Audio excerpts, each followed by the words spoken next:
ये रे तकवान छौड़ी तुमन कहाँ जात हगे?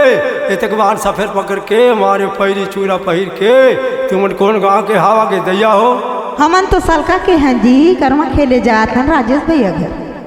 हाँ अच्छा ठीक है, हमन तो बांझी के हमन दैया हम जात हम रजत घर नेवता है कर्मा डार कर्म डार गड़ी से तो बलाई से कर्मा खेलता हम जात हूँ हेला तो तुम मन जात हो चलो भेंट हो गई तुम कते। अच्छा चली था चली सोच समझ के भीड़ यहाँ बैठे। हाँ हमू कम करमाही नहीं, हम कम नहीं अठन भेल हिलाए हैं ना। अच्छा हमू हिलाए देबो और जीत गए तो लोग घरे ले गए दू ठन रखे हो मैं देख लेबो जी।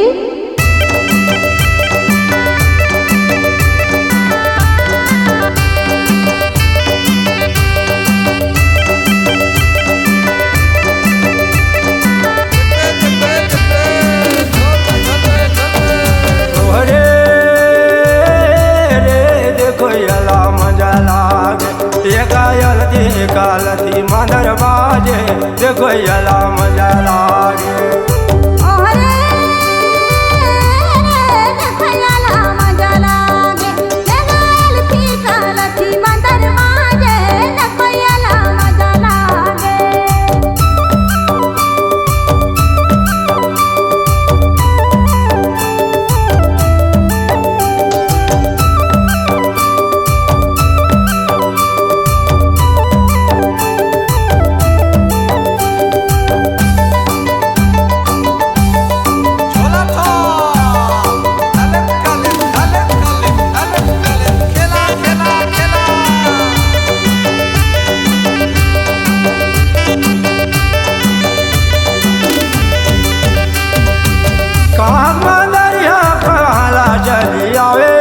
देखो यला मजा लागे एगा कौन गाँव के हवे जिजावारी देखो यला मजा लागे।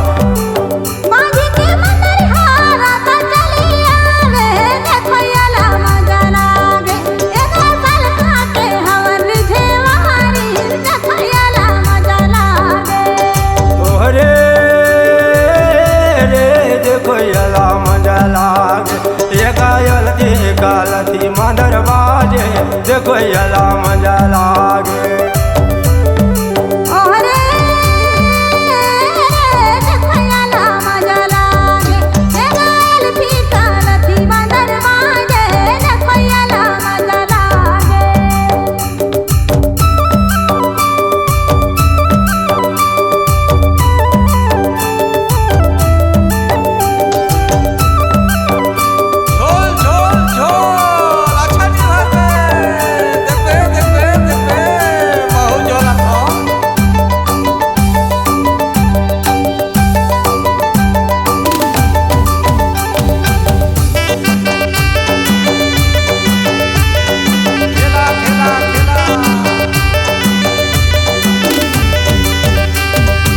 पातरा कन्या दोनों कढ़ूरा उड़िया देखो यला मजा लागे आगे छाती में भंवरा करारे के देखो यला मजा लागे।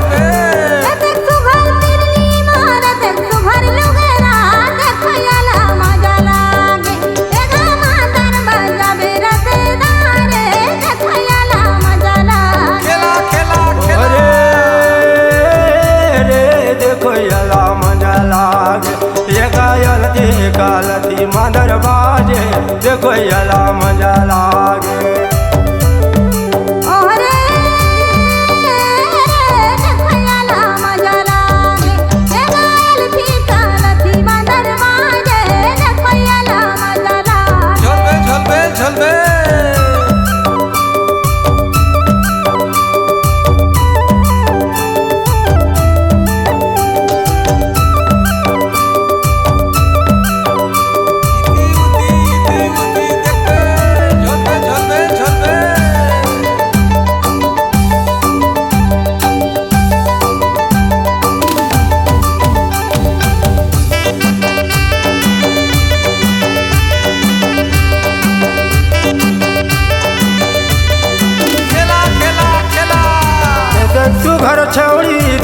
छा सुघर नाच वेगे देखो अला मजा लागे आहो पेड़ा जिलबी रस पावे देखो अला मजा लागे महू मजा पावे राजा महू मजा पाहू देखो अला मजा लागे ले गए झम झम कर मना चावे देखो अला मजा लागे ओहरे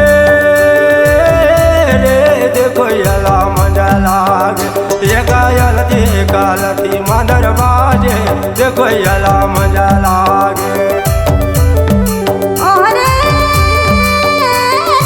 देखो अला मजा लागे ले गए फीता लथी मदर बाजे देखो अला मजा लागे ये गालती मदर बाजे देखो अला मजा लागे ले गए फीता लथी मदर बाजे देखो अला मजा लागे ये गालती मदर बाजे देखो अला मजा लागे